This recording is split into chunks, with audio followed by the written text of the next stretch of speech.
Assalamualaikum warahmatullahi wabarakatuh. Kembali lagi bersama saya Reski Syam Official. Kali ini Ibu akan menjelaskan pelajaran untuk hari ini dengan menggunakan buku kimia dari Erlangga. Dimana untuk materi hari ini kita akan masuk pada judul hukum Hess. Apa itu hukum Hess? Kita ketahui bahwa hukum Hess merupakan suatu hukum yang digunakan dalam pembelajaran termokimia, di mana hukum Hess yaitu berbunyi perubahan entalpi suatu reaksi hanya tergantung pada keadaan awal atau zat-zat pereaksi dan keadaan akhir atau zat-zat hasil reaksi dari suatu reaksi dan tidak bergantung bagaimana jalannya reaksi atau tidak bergantung pada proses. Dia hanya bergantung pada pereaksi atau awal reaksi dan hasil reaksi. Dia tidak bergantung pada prosesnya, apakah dia tergantung pada konsentrasi atau suhu, sama sekali tidak.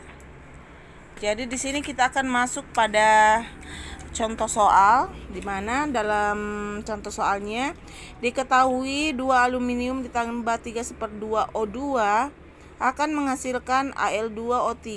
Diketahui delta H-nya minus 1601 kJ. Dan ada reaksi yang kedua, 2 besi ditambah 3/2 oksigen akan menghasilkan Fe2O3 atau besi 3 oksid. Diketahui delta H-nya yaitu minus 821. Maka soalnya hitunglah perubahan entalpi yang akan terjadi pada reaksi 2 aluminium ditambah Fe2O3 akan menghasilkan Al2O3 ditambah 2 Fe atau 2 besi. Jadi Ibu akan jelaskan bagaimana proses cara menjawabnya. Jadi pertama-tama kita tuliskan reaksi-reaksi tadi yang terjadi, yaitu 2 Fe ditambah 3/2 O2 maka akan menghasilkan Al2O3. Kemudian diketahui delta H-nya itu sama dengan minus 1601 kJ. Kemudian ini reaksi yang pertama. Kemudian reaksi yang kedua yaitu 2 Fe ditambah 3/2 O2 akan menghasilkan Fe2O3. Delta H sama dengan minus 821. Ini ada 2 jenis reaksi. Kemudian yang ditanyakan itu yaitu hitunglah perubahan entalpi yang terjadi pada reaksi. Nah, di soal maunya dia terbentuk reaksi 2 aluminium ditambah Fe2O3 akan menghasilkan Al2O3. Kita lihat dulu 2 Al di reaksi pertama atau reaksi kedua yang kita lihat reaksinya yang sama. Jadi 2 Al sama dengan 2 Al, masing-masing ada di sebelah kiri ya. Jadi reaksi pertama ini yang kita gunakan. Semisal 2 Al ini berada di hasil reaksi, maka delta H ini dibalik, jadi minus menjadi positif. Tetapi di soal dia maunya 2 Al itu di sebelah kiri dan sama dengan reaksi pertama ada di sebelah kiri. Makanya kita hanya langsung tulis ulang saja reaksi pertama. Jadi kita tuliskan reaksi pertama yaitu 2 Al ditambah 3/2 O2 seperti itu, maka akan menghasilkan 2 Al2O3. Kemudian lanjut kita tulis delta H sama dengan minus 1601 kilojoule. Nah, sudah. Kemudian lihat reaksi kedua, kita tambah Fe2O3. Jadi maunya soal 2Al ditambah Fe2O3. Di sini Fe2O3 kita temukan di mana? Apakah di reaksi pertama atau reaksi kedua? Jadi kita cari dulu Fe2O3. Lihat di reaksi yang kedua, kita temukan di sini. Di soal dia maunya sebagai pereaksi. Jadi ini saya jelaskan, sebelum tanda panah itu dia merupakan pereaksi, dan setelah tanda panah ini merupakan hasil reaksi yang sudah kalian pelajari di kelas 10. Jadi maunya soal Fe2O3 ini dia sebagai pereaksi, tetapi yang diketahui di soal itu dia sebagai hasil reaksi, makanya dibalik dari hasil reaksi menjadi pereaksi, makanya delta-nya dibalik juga, jadi minus menjadi positif. Begitupun nanti sebaliknya, ketika nanti diputar juga hasil reaksi menjadi pereaksi, kalau di sini angka delta-nya positif berubah menjadi negatif. Jadi kita balik ya. Jadi maunya soal dia Fe2O3. Jadi kita tulis Fe2O3 maka akan menghasilkan 2Fe ditambah ini 2Fe ditambah 3/2 O2. Delta H sama dengan positif 821 kilojoule. Nah, seperti itu. Kemudian kita beri tanda tambah. Maka lihat dulu, adakah reaksi yang sama? Ada ya, 3/2 O2 dan 3/2 O2 itu sama, jadi habis atau hilangkan saja. Masih ada yang sama? Tidak ada ya. Jadi masing-masing yang di sebelah kiri ditambah dengan yang di sebelah kiri. Begitupun yang di sebelah kanan atau hasil reaksi ditambah dengan yang di sebelah kanannya. Jadi kita mulai tulis 2Al masih ada ditambah Fe2O3. Masih adakah yang di sebelah kiri? 1, 2, tidak ada ya. Kemudian hasilnya akan menghasilkan apa? Menghasilkan 2Al. Ini 2Al-nya itu juga dihapus ya, karena sama 2 dengan 2 di sini. Jadi kita hapus saja 2 dengan 2. Jadi 2Al 2O3 ditambah ini ada 2Fe. Kemudian delta H-nya ditambah juga.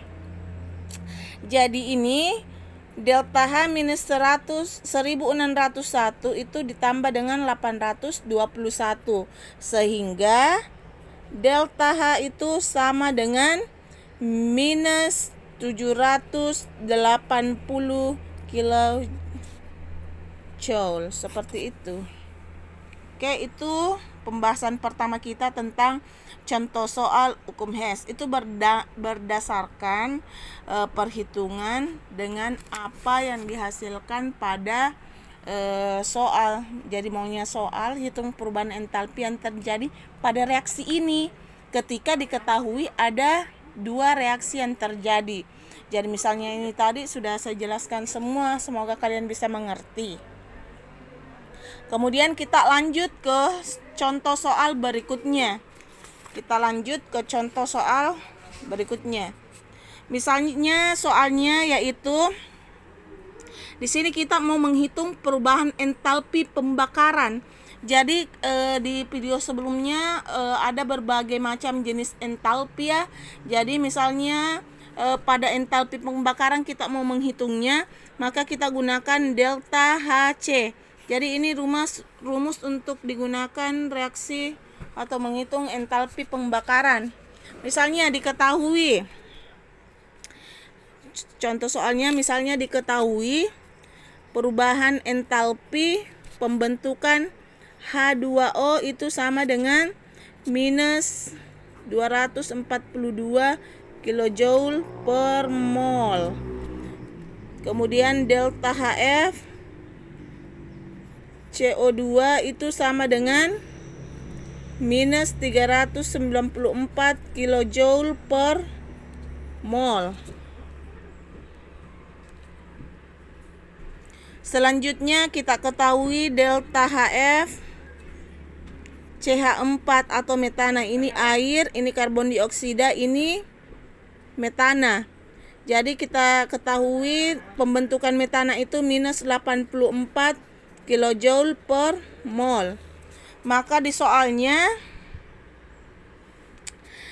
ditanyakan, hitunglah perubahan entalpi pembakaran atau delta Hc dari CH4 atau metana. Kita sudah pelajari pada hidrokarbon CH4 itu namanya metana.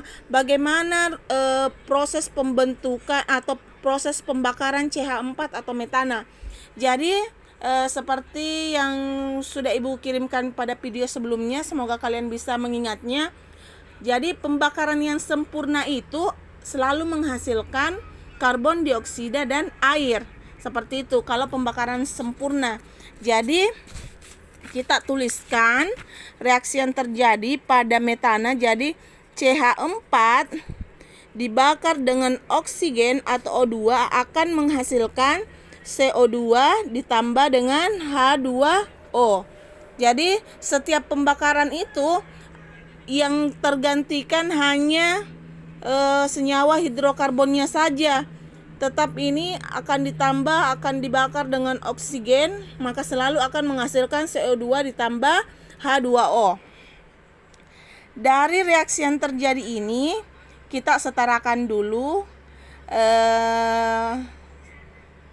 senyawa-senyawa atau kandungan-kandungan yang terdapat pada sebelah kiri maupun sebelah kanan. Jadi kita lihat pada CH4 ini atau di sebelah kiri ini berapa yang ditemukan atom C? Satu ya. Di sini ada berapa? Di sini ada 1 juga. Sama ya? Jadi sama, C-nya 1, C-nya 1. Kita lihat hanya di sini berapa? Ada 4. Sementara ini kan kita perhatikan dulu. Ini merupakan pereaksi atau saya fokuskan dulu. Pereaksi atau biasa disebut dengan reaktan. Sementara CO2 dan H2O ini merupakan hasil reaksi atau biasa disebut dengan produk. Seperti itu. Jadi kita harus setarakan antara jumlah zat-zat yang terkandung pada pereaksi dan jumlah zat-zat yang terkandung pada hasil reaksi atau diseimbangkan. Pernah kalian pelajari di kelas 10. Jadi perhatikan C-nya di sini sudah seimbang, 1 di sebelah kiri, 1 di sebelah kanan. Jadi hanya di sini ada 4. Sementara di sebelah kanan ini ada berapa? Ada 2. 2 kali berapa sama dengan 4. Jadi 2 kali 2. Jadi 2 kali 2 4. Jadi sudah sama atomnya. Di sini O-nya. Di sini O-nya ada berapa? Ada 2. Sementara di sini ada berapa? Ada 4 sayang. Ini ada 2. Kemudian ini merupakan koefisien reaksi. Koefisien ini berlaku untuk H, berlaku untuk O. Makanya di sini 2 kali 1 2. Tambah di sini ada 2. Jadi kalau bedanya ketika 2 ini berdiri di sebelah kanan itu cuma punya O saja. Tapi kalau berdiri di sebelah sini ini kalau tidak ada yang berdiri itu sama dengan 1. Tapi biasanya dia tidak dituliskan. Jadi kalau dia berdiri di depan suatu reaksi, maka ini merupakan koefisien yang berlaku untuk semua unsur yang berada di belakangnya.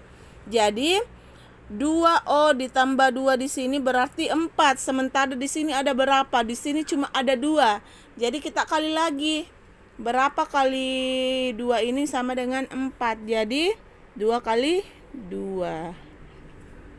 Jadi sudah seimbang. Setelah seimbang, kita kerjakan lagi, kan kita dituntut untuk menghitung perubahan entalpi pembakaran. Sehingga delta Hc itu sama dengan rumusnya jumlah delta Hf sesudah atau hasil reaksi ya, sesudah reaksi dikurang dengan jumlah delta Hf per reaksi atau sebelum bereaksi, seperti itu.